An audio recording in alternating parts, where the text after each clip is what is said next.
The best donut on earth. Ginny was obsessed with donuts. She had her first donut when she was 5 years old. It was from a gas station. Ginny was crying, and her dad was trying to get her to be quiet. He gave her a donut, and Ginny immediately stopped crying. Ginny has tried 20 different donut shops and hundreds of different flavors. Some of her favorite donut flavors included chocolate, banana, and regular glazed. Her friend, Rebecca, knows how much she likes donuts, so she recommended her a place. It's called Donutty. It's known to be the best donut on earth. Rebecca said. What's so good about it? Ginny asked. They're really fresh, and they use a type of sugar that is good for you. Rebecca said. Ginny was going to check the shop out. Donutty was an hour away from Ginny's house. Her brother made fun of her for driving so far just to eat donuts. When Ginny and Rebecca got there, the store was closed. The girls felt so frustrated. They decided to get donuts at the gas station nearby. It was not the best, but it was still pretty good. A terrible teacher. Ms. Robbins was known around the school as the meanest teacher ever. She gave hard tests, made fun of students, and wouldn't let the students have any fun whatsoever. Why was Ms. Robbins so terrible? Well, she never wanted to be a teacher. She grew up wanting to be an actress. She was pretty good at it. She even had her own TV show once. The TV show did not do so well, and it ended after a year. Ms. Robbins struggled to find a job after that. Ms. Robbins only got her job as a teacher because she knew the principal of the school. They were best friends from high school. Ms. Robbins taught history. Her students were all afraid of her. One of the students, Cassidy, raised her hand to ask a question. Ms. Robbins, how long should our essay be? Ms. Robbins stared at her coldly and said, I hate repeating myself. Ask your classmate. Ms. Robbins was called into the principal's office. What's up? She asked. There have been some concerns over your behavior, the principal said. I know where this is going, Ms. Robbins said.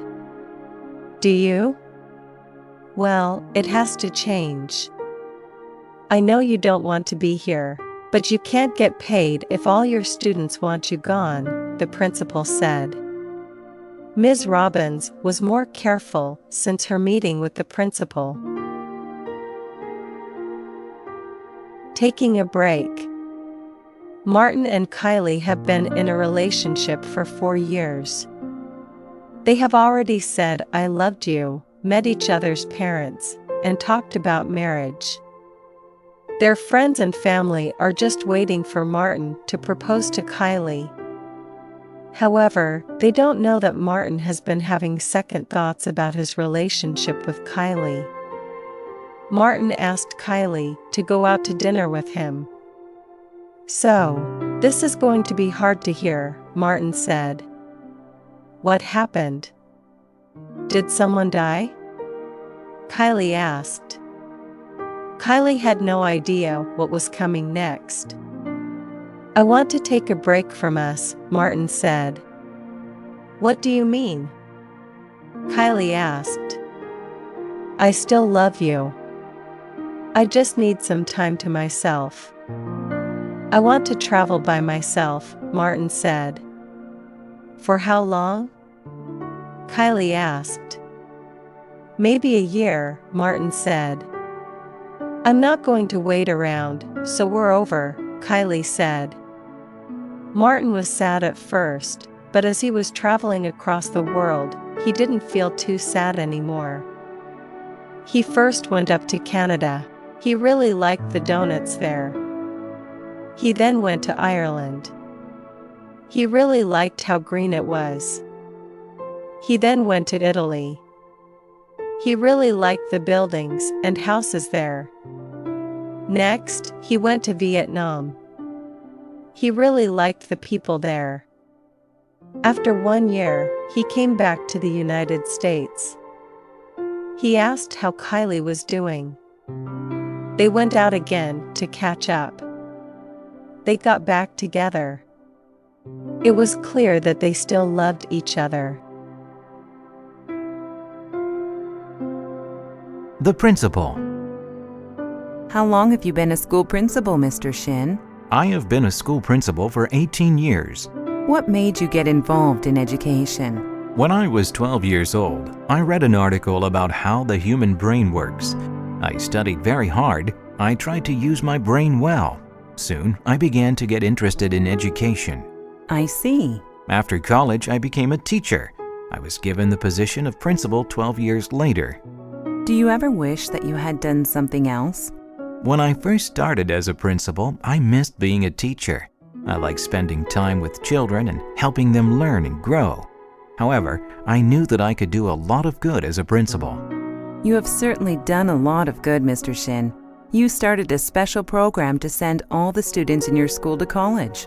I had been planning to do that for some time. I'm glad the program is so successful. Vegetarian family. Myron was a meat lover and Nick was a veggie lover. Not only is Nick a veggie lover, but he is a vegetarian. It makes things hard for Myron and Nick's parents to prepare meals for them. The parents liked meat, but when they make something like chicken, they have to prepare something different for Nick. It was extra work. The family was recently invited to a friend's barbecue party. Nick didn't want to go, because he knew that everyone would ask why he wasn't eating meat. "Honey, just come. There will be mashed potatoes and corn," his mom said. "I know, Mom, but I just don't want to explain to everyone why I'm a vegetarian," Nick said. "Everyone there wants to see how you're doing," his mom said. "You know what, Nick? Why don't we all become vegetarians for this whole month? We can all explain together why we're vegetarians. It'll be healthier for us, too," his dad said. Nick appreciated his dad's suggestion. "That's too hard for me," Myron said. "Well, Myron, it would be good if you laid off the meat for a while," Nick said. The boys and their parents went to the barbecue party and didn't eat meat. They felt surprisingly good. Food from outside. Vicky works at 11 Men, a cafe that serves coffee and pastries. She does not really like her job, but it gets the bills paid. One of the rules at the cafe is not to bring food from other restaurants into the cafe. Vicky greeted one of the customers. She noticed that the customer had something from Panda Express. However, Vicky didn't say anything because she didn't think it was a big deal. Vicky's boss, Angelica, called her over. "Vicky, you need to tell her about our rule about food from other places," she said. Vicky nodded and went over to the customer. "Hi, I'm sorry, but you cannot have food from other restaurants here," Vicky said. "But it's not like I'm not ordering from you guys. I just want something to drink with my meal," the customer said. "You can come in after you finish your food." "I'm sorry, I don't make the rules," Vicky said. The customer was furious. He got up and knocked the table and chairs down. "This is a terrible cafe," he said. All the other customers and employees stared at him. The angry customer left and wrote an angry review on the cafe.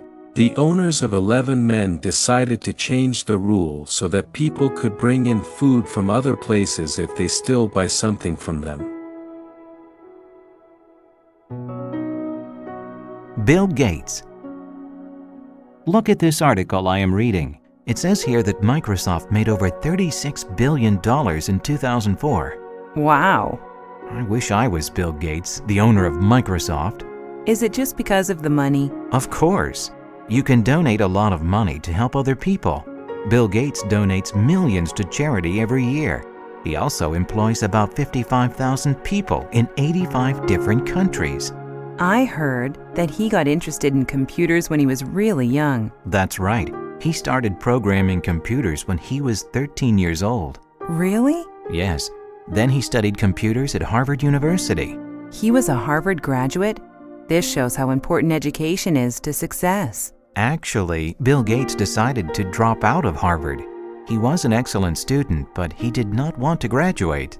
Why not? He had a dream. He dreamed the computers would be in every home and office in the world. I see. He decided to follow his dream. Yes, he made the right decision. A hot risk. It is 100 degrees Fahrenheit in Los Angeles, California today. Toby had made plans to go hiking today. His mom told him not to go because it was too hot. Toby still wanted to go. Toby and his friend drove up to the hiking trail. When they got out of the car, they felt the hotness immediately. Toby, I'm starting to sweat already, his friend said. You'll be fine. Just drink water, Toby said.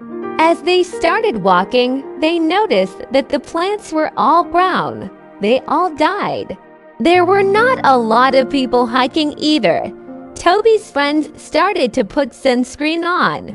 Want some? He asked. Toby said, I don't get burned. Well, suit yourself, his friend said.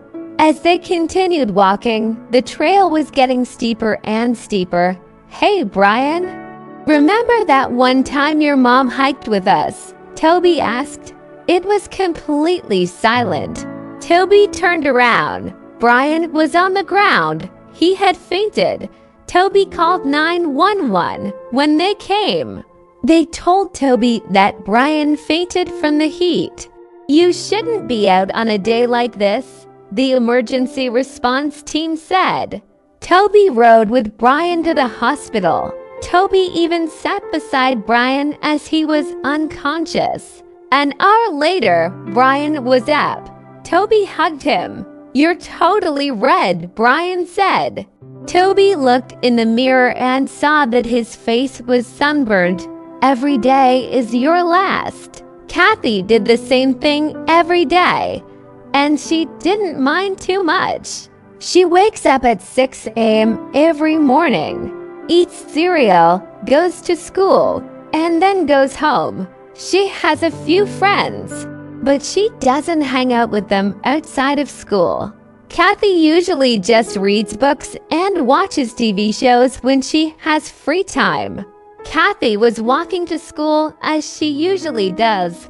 All of a sudden, a car hit her. Kathy was knocked out with blood everywhere. She went to the hospital, and her family and friends visited her. The doctor told them that Kathy was miraculously alive, even though she was hurt pretty badly. She was perfectly fine. Kathy's parents and friends kissed Kathy. Kathy felt very lucky. She decided that she would live like every day was her last. Every day. She tried to do something meaningful, and every day she wrote in a diary. The day after getting discharged from the hospital, Kathy tried a new ice cream flavor. She usually gets vanilla, but she tried chocolate fudge and loved it. She also went skydiving at school. Kathy started joining more clubs. In a weird way, she was glad she got hit by a car. Stop yawning. Stop yawning, Jason. I'm sorry, Miss Terry. I can't help it. You can. You yawn because your lungs need more oxygen. When you need more oxygen, you open your mouth wide and take in a lot of air. What can I do to stop yawning? You should go outside into the fresh air and breathe deeply. Then you won't need to yawn anymore. Your lungs will have lots of oxygen. We just came in from recess, so why am I yawning? Are you tired? Being tired also makes you yawn. This is because your body needs rest. Oxygen helps your body rest. Sleeping rests your body and makes you take long, deep breaths. Then why do I yawn when I am bored, Miss Terry? Well, Jason, when you are bored, you are probably not breathing deeply enough. The best way to stop yawning from boredom is to do something interesting. If you can't do that, try taking deep breaths. This will not stop the boredom, but it will help you stop yawning.